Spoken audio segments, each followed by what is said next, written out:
So, good evening, salam, namaste to everybody.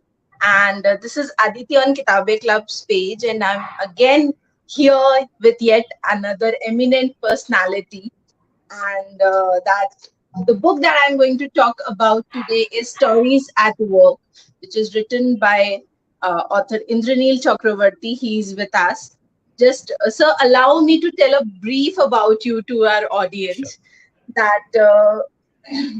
uh, Chakravarti sir has combined 2 decades of experience with working with MNCs like Mahindra and Mahindra and Unilever and Tata Group, uh, and his love for stories and the entrepreneurial bug. And he has created a firm called Stories at Work. And this book is a kind of guide for leaders who want and want to include storytelling as a skill which takes their leadership ahead.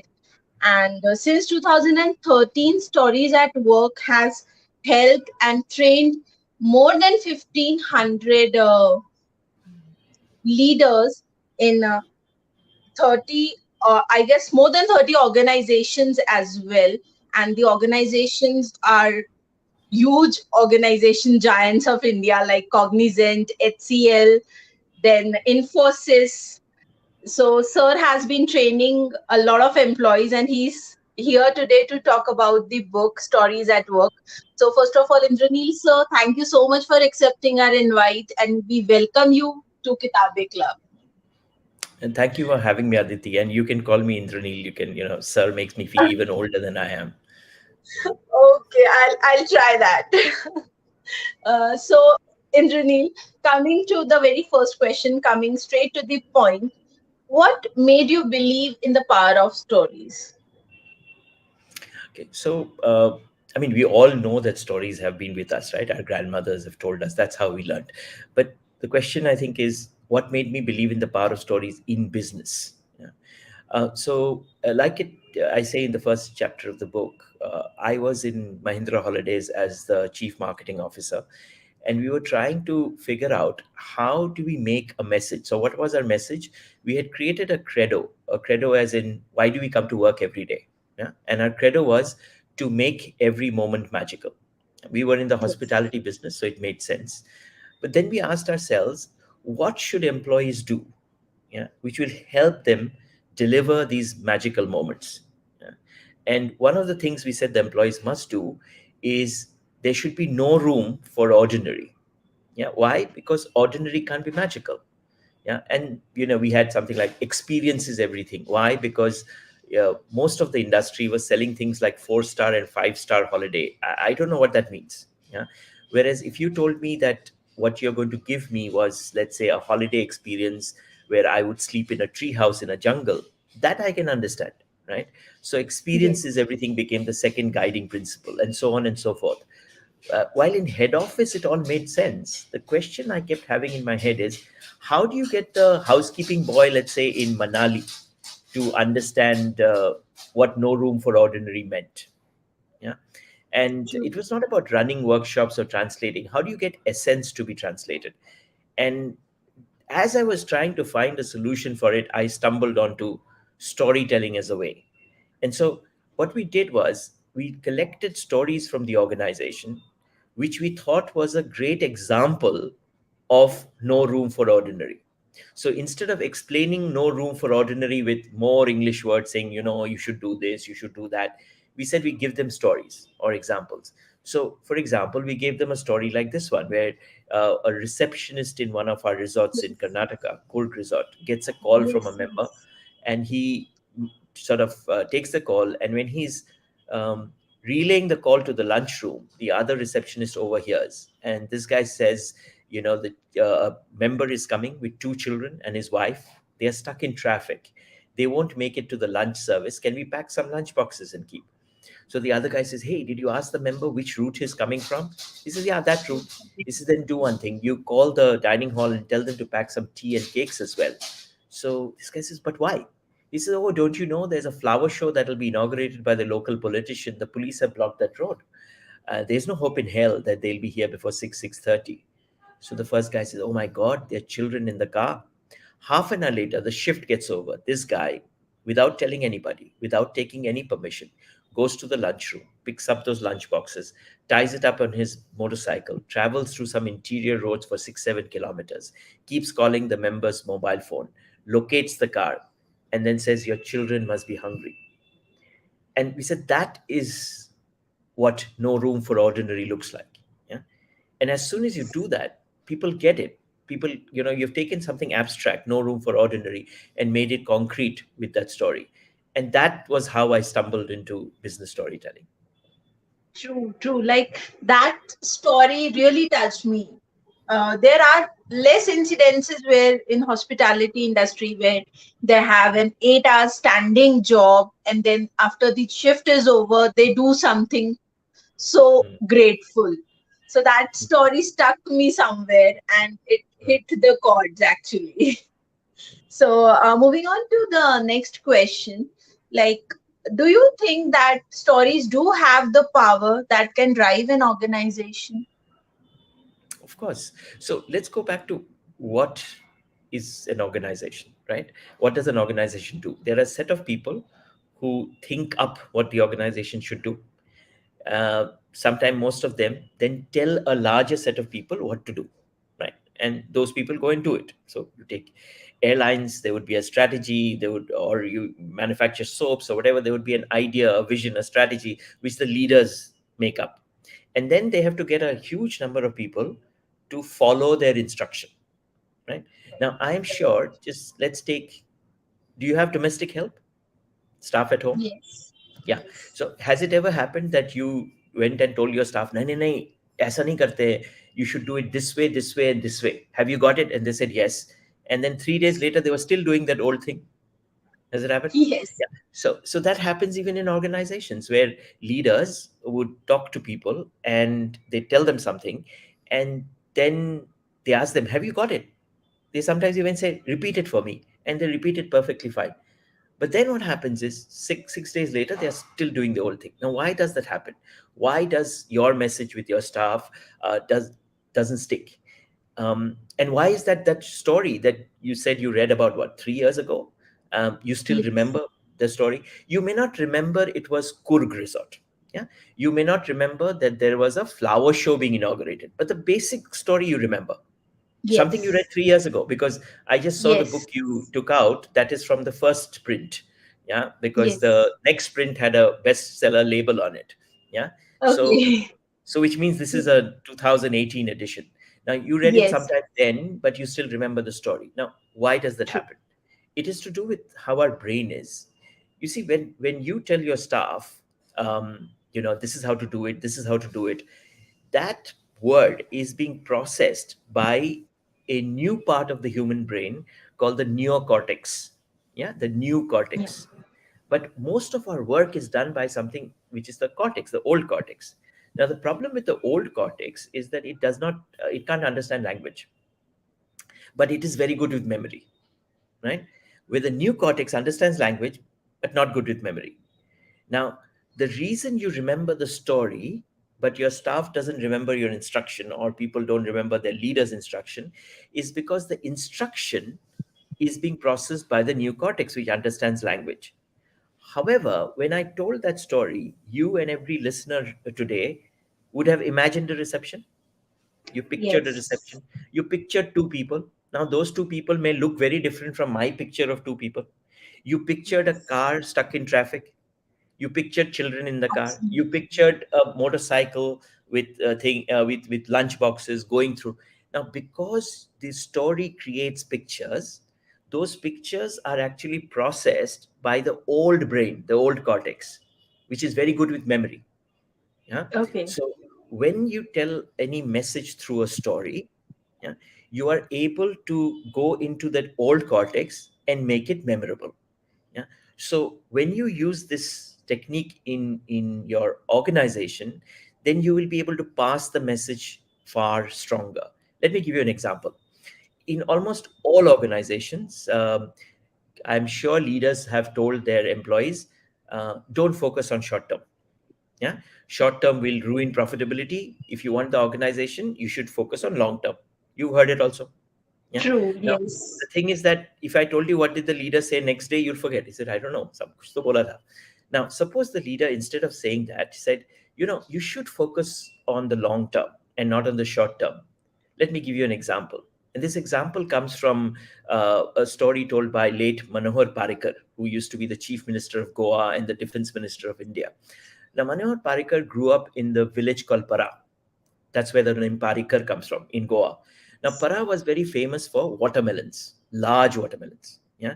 And one of Parikar's favorite days was the watermelon eating contest day, where all the kids of the village were allowed to eat as many watermelons as they wanted. Yeah, and the kid that had the largest watermelon won the contest. Now, uh, so Parikar grew up and then he went to IIT, he worked somewhere. Many years later, he came back to Goa and he was no longer staying in his village of Para, he was staying in the capital city of Panjim. One day he wanted to have watermelons. So he goes to the market and looks for watermelon sellers, but he finds only average size watermelons. So he asks people, is the Para watermelons not sold in Panjim? So the guy says, yeah, that guy is from Para. So he goes over to that seller. He's also got medium-sized watermelons.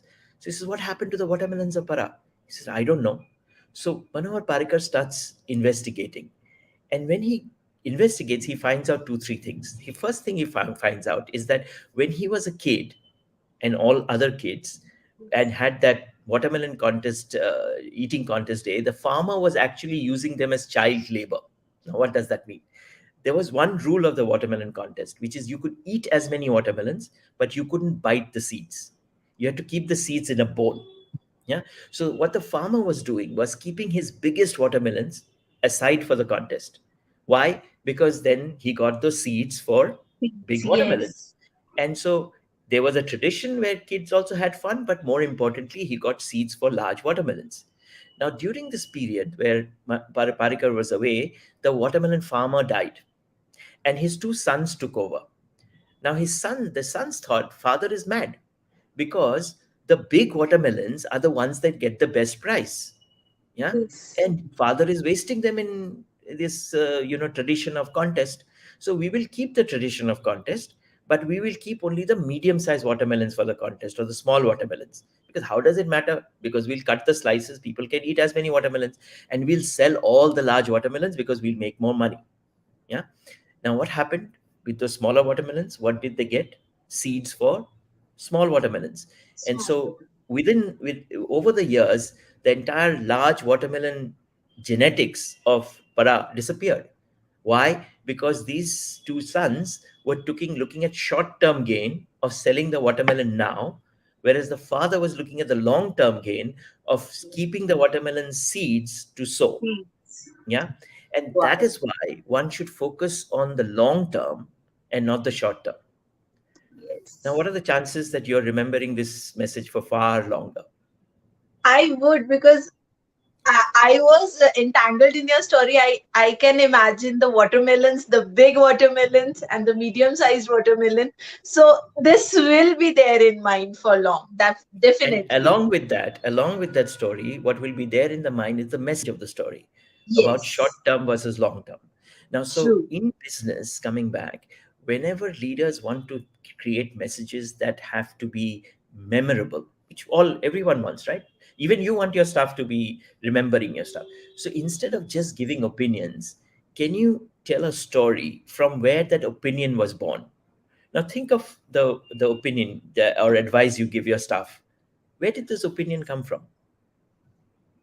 Mother's, grandmother's experience, or maybe Experience. personal experience. Yes, Absolutely. experience. Absolutely. So all our opinions that we share with people, whether in organization or at home with staff, come either from our own experiences or Yes. experiences of others that we have Others. heard, read, or seen. Right? True. Now I'm going to translate it into my language. All opinions and advice come from stories that I have been part of or stories that I've heard, read, or seen. Right?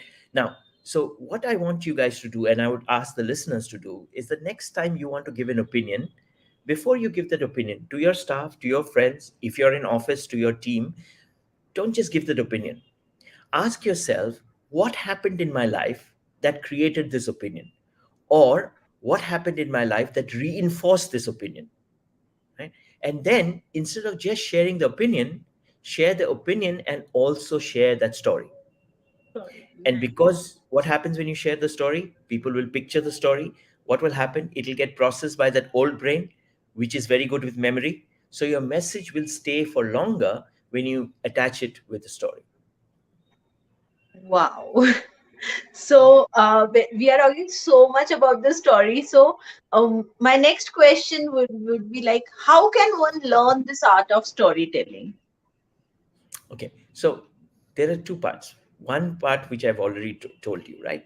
It is just about saying, okay, I am now aware that while stories have an entertainment quotient, bless you. So while stories have an entertainment quotient, we can also use stories to drive home and make our points memorable. If we keep that in mind, then you can always share your experiences. We are actually all great storytellers. I mean, what did you do? Think of all the conversations you had today with your friends, with your parents, with your with your spouse or your siblings. What did you say? You know what happened? This happened and that happened, and then this guy said that, and this guy said, "What is that?" These are all stories. So, Story, in that yes. sense, we don't need to learn storytelling. But in business, there are some things that are a little different, which is, for example, in business, don't people don't have time for long stories. So you need to learn to tell short stories. Sure. Also, sometimes it's not just stories, but you take messages and write it like a story. Yeah. So in order to learn that, of course, you can find a person who teaches like I do, and attend some workshops. The other is that you've read the book. The book is designed to help people learn this skill. Yeah. Yes, And yes. I think with all the discounts on Amazon, it is now available at 280 rupees. That's a little bit of an investment to start learning. Is it as good True, as true. having a teacher in teaching? No, but that is a opportunity not everyone can get quickly. But getting the book I would is like an to easy show opportunity. that, like a page where you can practice the things. If I'm like, Yeah, if it's the visible. people can see, it's an exercise where you can practice it. So Yeah, it's really nice. thank you.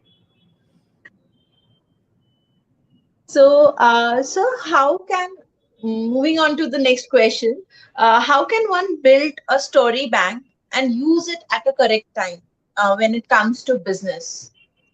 Okay. So that's a very good question, because you can't be that one story wonder. And more importantly, it's very difficult for us to remember the story when we need it in business. Yeah? Let me give you an example I give in the book.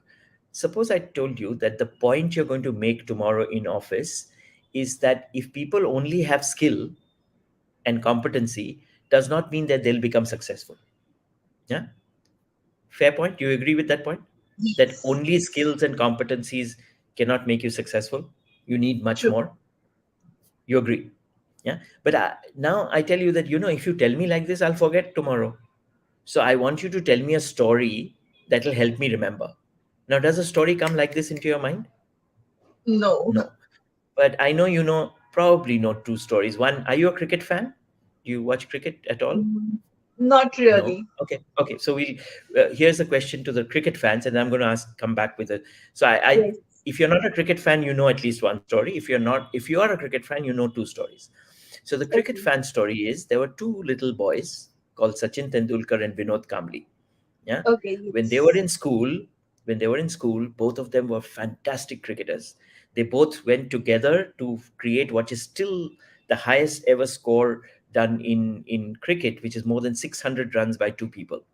At that point in time, Kapil Dev, who was of course much senior, actually said that Vinod Kambli is technically a better batsman than Sachin Tendulkar. So if skills and competencies were enough, then Sachin Tendulkar should have been behind Vinod Kambli. And Vinod Kambli, indeed, when he started his Test career, has records in the first 10 Test matches, which no one else has. Even Sachin doesn't have. But then he got into bad attitude, did not practice, got into drugs and friends, and he went. So if it was just skills and competencies, then Vinod Kambli would have been there. But skills and competencies alone cannot get you there. Yeah. So that's the story the cricketers would know. Do you know a story about the hare and the tortoise and the little race they ran, Yes. where the tortoise won because the hare went Yes. to sleep. So, but the hare had more skill and competency, no? So if skills and True. competency can always be successful, then the hare would have lost won. But But because yes. he had a lazy attitude, and because the tortoise had an attitude of keeping on working, so the tortoise won. So another example of why skills and competencies alone cannot guarantee success. So what you have to do is, as you become aware that stories can drive home messages, and you hear a nice story, saying, what is the message from this story? And then of course you need to put it into your story bank. Now it's going to take a long time to get into explaining that. So what I would ask you is that I will send you two links, yeah, from our YouTube channel. There's one is a link for a story, another is a link how to create a story bank using this story as an example, yeah. And then you can attach it to this video in the text, and people can use Sure. that to learn how to create a story bank. Definitely, definitely, we would do that. And again, moving on to next question, sir. Uh, we say, like in the Indian setup, the stories have a lot of emotional questions, and there is no room for emotions in business. So, how to make these two ends meet? It is a complete fallacy that there is no room for emotion in business. Yeah, you don't want to be doing rona dhona in business, but human beings and emotions cannot be taken apart. In fact, there is enough science to prove that most decisions, most decisions in corporates is actually taken emotionally and justified rationally. Yeah. So now, when we do storytelling in business, we are not talking about acting the story, right? We are not talking about making a fuss about the story. We are not talking about creating our voice change in the story. I told you a few stories today already. Did I change my voice? Did I act out my stories? So why can't I use it in business? Did the stories have emotion? Did the emotion not happen in that story about the kid stuck in traffic, the boy feeling bad about it, the Yes, boy then yes. moving? There's emotion there, right? So stories can have emotion. You just don't have to become emotional while telling the story, and that's the difference. I completely don't agree that there is no place for emotions in business. Doesn't work. Humans and emotions are part of the same Okay. thing. Humans and emotions. True, true, true, sir. And you in the book you have said that you have told that there are complex issues that can be like made understood to people through stories. So we would like to hear one more example if of that, how complex issues can be easily given in stories. Okay. Suppose I told you in that you are part of an organization, and I said, I want you to behave transparently. Would you know what to do? At least you'll think No. what you know, that you know. You think you know. No, no, transparency is an easy word, right? Now, what Okay, happens is no, not because they are favoring English, somebody. Yeah. so people don't know. So, for example, I once asked one person, "What is transparency?"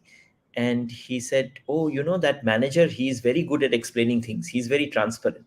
But that's not transparency. Or let's take an easier subject. Everyone thinks that they understand the word respect. Yeah.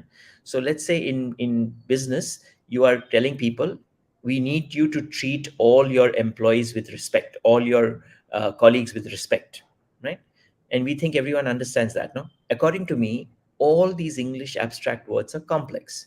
Yeah. Why? Because when I asked people in an organization who who had respect as one of the guidelines or values, and I said, okay, tell me about respect. Have you ever seen respect? The first guy says, last year I met my targets 2 weeks before the year ended. My boss's boss personally called me and congratulated me. He treated me with so much respect. Is that respect? No, it's recognition. That's not respect. But he thought it is respect. Why? Because respect is a complex word. There was a lady who told me that it is because of respect that she will never leave that organization. So I said, what happened? He says, 2 years ago, my father died and he was just 55. I'm the only daughter. My mother was heartbroken. So I asked my boss if I can work from home for 2 days. My boss said, okay, but my teammate said, not 2 days. You will not come back till auntie becomes fully stable. They took away my laptop and said, you're not going to take the laptop. They shared their phone number with all my customers and said, don't disturb her. They treated me with so much respect. How can I leave the organization? Again, is that respect, or is it empathy? Is it compassion? Yeah. So that's not respect. So the problem is that when we try to explain things which are complex, we think people understand. But the fact is, a simple word like respect is, like I showed you, misunderstood. But if you can then find a right example, yeah, and I'm going to finish with that example, is that uh, there was the example from a sales team in Hyderabad who said, one day my boss came from Bombay, and he announced that one of my colleagues is getting promoted and he will have to shift to Bombay the very next day. Yeah, so it was a good thing, he's getting promoted. So we decided to have a party that night after the meeting in the day. But it was during Ramzan, and me and one of my colleague is Muslim. So we went and told the boss, you guys start the party. He said, no, we have to start party together. He said, no, you please start the party, because we have to go and give our prayers and break our fast, yeah, iftar, and then we'll join you. So boss said, okay. But when we went to this party, obviously late, we saw that the team hadn't started the party. They were all waiting in the lobby, waiting for us to join so that we could start the party together. Now that is respect, because you respected someone else's religion. Yeah. So now, instead of just saying go and do respect, if you use examples, then you take those complex things like respect and break it up and make it easy for people to understand. Yes. So I know we are already over time to the time that we committed to you. Just ending up with one last question, because Go ahead. this conversation is so interesting that I feel like it should go on and on, but still the time constraint is there. So one last question is, when we talk about data, we talk about facts, numbers. And in your book, you have told that you can weave a story around data. So how is that possible? Okay. So the thing is that just data alone is the same issue. Just data alone is very difficult to remember. Yeah. So when you give me the context of the data, when you give me I can remember much better, and I can take action much better because I'm emotionally connected now to that number. Yeah. So let me give you a quick example. Suppose I'm a safety officer and I come to a meeting and I say, 8 people have died. That's 50% more than the people who died the previous year, and many people are very highly injured. So we need to do a project, and the project is going to cost us, 20 crores to do. Please approve a project so that we can stop people from dying. Yeah. What are the chances that everyone will sign and say, go ahead with 20 crores?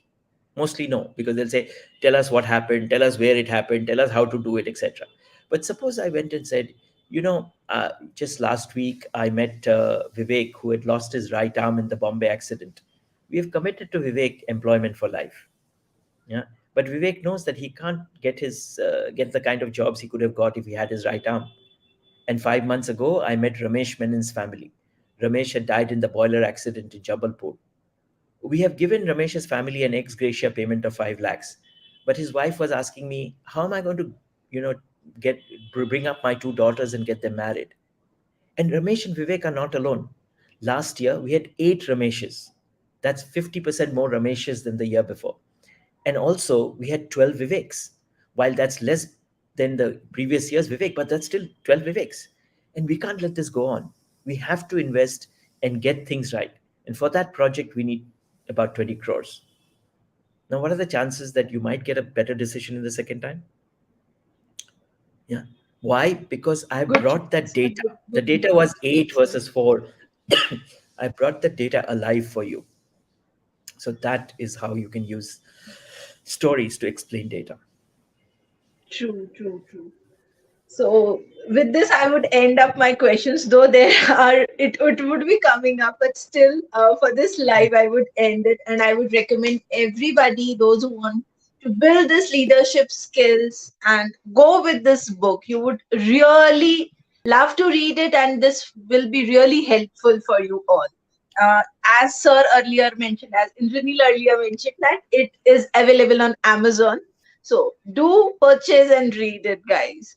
So, Indranil, Thank thank you so much for your time. Thank you so much for the valuable insights that you have given us today. It has really changed my mind towards looking at stories and stories at work.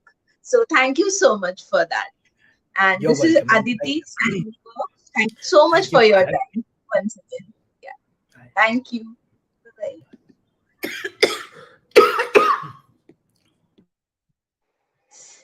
So, guys, this is Aditi signing off. Have a good night. Stay safe. Bye bye.